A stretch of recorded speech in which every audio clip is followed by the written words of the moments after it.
السلام علیکم ورحمۃ اللہ وبرکاتہ۔ معزز طلبہ، اسٹینڈرڈ 10 کے باغ اردو کی پہلی نظم حمد ہم نے مکمل کی، اور اب اس کی ایکسرسائز ہم دیکھتے ہیں۔ دیکھیے، ایکسرسائز میں پہلے کچھ دائرے دیے گئے ہیں، سرکلز ہیں، اس میں اس سے متعلق لفظ سے تعلق رکھنے والا لفظ لکھنا ہے۔ جیسے یہاں پر پہلا لفظ دیا ہے دل و نظر۔ دل و نظر میں اللہ تعالیٰ کیا کرتا ہے؟ تجلی اتار دیتا ہے۔ یہ تجلی، یہ لفظ دل و نظر کے سامنے سرکل میں تجلی لکھنا ہے۔ سیپ کو اللہ تعالیٰ کیا عطا کرتا ہے؟ موتی، وہاں موتی لکھنا ہے۔ ایپ پر اللہ کیا کرتا ہے؟ پردہ ڈالتا ہے، تو ایپ کے سامنے لکھنا ہے پردہ۔ بوند میں کیا رکھتا ہے اللہ تعالیٰ؟ بوند کو کیا بنا دیتا ہے؟ دیکھیے، شان خورشیدی۔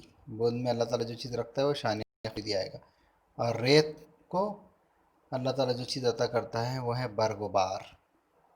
تو اس طرح یہ سرکلز پورے ہو رہے ہیں۔ اس کے بعد نیکسٹ سوال ہے، دیے ہوئے الفاظ کے ہم معنی لفظ لکھیے۔ ہم معنی یعنی سینونیمز۔ تو پہلا لفظ دیا ہوا ہے گوہر، آپ کو ریکٹینگل میں لکھنا ہے موتی۔ دوسرا ہے آبدار، آپ کو ریکٹینگولر جو خاکہ دیا ہے اس کے اندر آپ کو لکھنا ہے چمکدار۔ یہاں تجلی یعنی نور، اور اس کے بعد خورشید یعنی سورج۔ اب قوس میں دیے ہوئے الفاظ کی مدد سے خالی جگہ پر کیجیے۔ یہاں کافیہ دیا ہے، ردیف دیا ہے۔ اب ردیف کسے کہا جاتا ہے اور کافیہ کسے کہا جاتا ہے؟ کافیہ رائمنگ ورڈز کو کہا جاتا ہے، اور ردیف اس کے بعد آنے والا لفظ کہلاتا ہے۔ دیکھیے یہاں پر پہلا شعر میں بتا رہا ہوں آپ کو، دل و نظر میں تجلی اتار دیتا ہے، تیرا ہی ذکر سکون و قرار دیتا ہے۔ تو اتار اور قرار یہ کافیہ ہے، اور دیتا ہے یہ ردیف ہے۔ اب دیکھیے اس میں سوال آیا ہے کہ قرار، آبدار، اتار، بار، نکھار اور ہزار حمد کے کیا ہیں؟ حمد کے کیا ہے؟ یہ کافیے ہیں، اس کو کافیہ کہا جائے گا، رائمنگ ورڈز۔ اور دیتا ہے حمد کی ردیف ہے۔ دوسرا آپشن ہم کو لکھنا ہے دوسرے خالی جگہ میں ردیف۔ اب اگلا دیکھیے، ادھر زمین پر رگڑتی ہے پاؤں تشنہ لبی، ادھر تو ریت میں چشمہ اتار دیتا ہے۔ اب یہ شعر ہے، اس شعر سے متعلق واقعہ لکھیے۔ جس وقت نظم چل رہی تھی اسی وقت میں نے کہا تھا کہ اس شعر میں صنعت تلمی ہے، اور صنعت تلمی کی تعریف یہ ہے کہ جب شاعر اپنے کلام میں کوئی تاریخی یا مذہبی واقعے کی طرف اشارہ کرتا ہے تو اسے صنعت تلمی کہا جاتا ہے۔ اب اس شعر میں حضرت اسماعیل علیہ السلام کی سیرت پر روشنی ڈالی گئی ہے۔ اس میں حضرت اسماعیل علیہ السلام کا واقعہ، جو پیاس کی شدت سے آپ تڑپ رہے تھے، حضرت حاجرہ پانی کے لیے ادھر ادھر دوڑ لگا رہی تھی، اور پھر اللہ تعالیٰ نے فرشتے کو بھیج کر اپنے حکم سے آپ کے قدموں کے پاس سے ایک چشمہ جاری کیا تھا۔ وہ پانی اس قدر بڑھ گیا تھا کہ حضرت حاجرہ نے کہا زمزم، اسی لیے اس کو آب زمزم یا الماء زمزم کہا جاتا ہے عربی میں۔ تو یہ اسماعیل علیہ السلام کا پورا واقعہ اس شعر پر آ جاتا ہے۔ تو جو میں نے جو بات یہاں پر بیان کی ہے یہی وہ مختصر واقعہ ہے جو آپ کا بیان کرنا ہے۔ یہ ذاتی رائے میں یا تیسرے نمبر ایک کوشچن میں آتا ہے، 2 مارکس کے لیے پوچھا جاتا ہے۔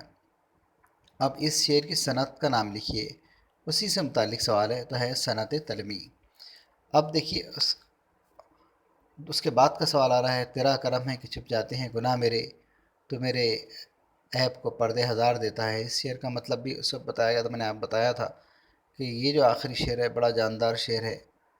صنعت تلمی والا شعر جو چھوڑ دیا جائے تو اس کے بعد یہ بڑا امپورٹنٹ شعر ہے کہ تیرا کرم ہے کہ چھپ جاتے ہیں گناہ میرے، تو میرے عیب کو پردے ہزار دیتا ہے۔ کہ اللہ ستار العیوب ہے، وہ انسانوں کے گناہوں کو، انسان بہت گناہ گار خطا کار ہے، ہر وقت ہمارے گناہ ہوتے رہتے ہیں، لیکن اللہ تعالیٰ ہمارے گناہوں پر ستاری کا معاملہ فرماتا ہے، ان کو چھپا دیتا ہے۔ تو شاعر یہی اللہ تعالیٰ کی کہ اے اللہ،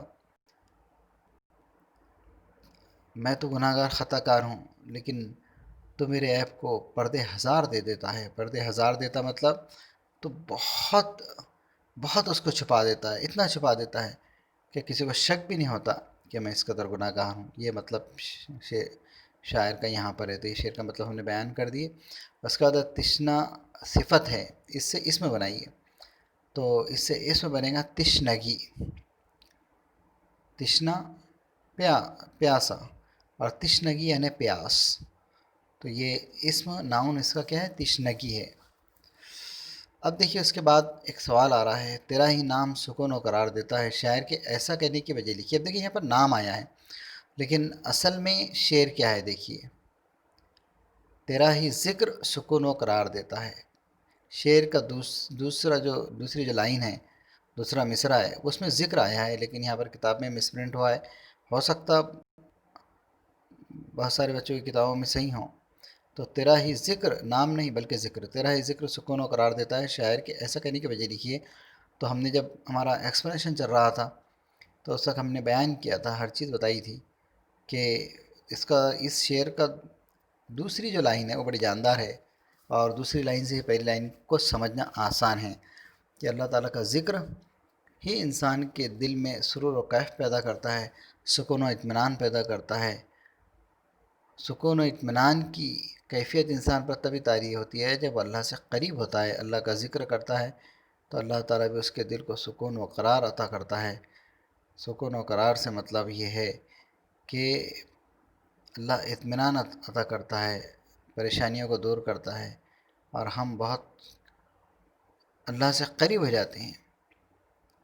اللہ کے کچھ بندے ایسے ہیں جو اللہ سے اس قدر قریب ہوتے ہیں کہ ان کے زبان سے نکلتا ہے، اللہ تعالیٰ ان کے زبان کے الفاظ کو مبارک کر دیتا ہے.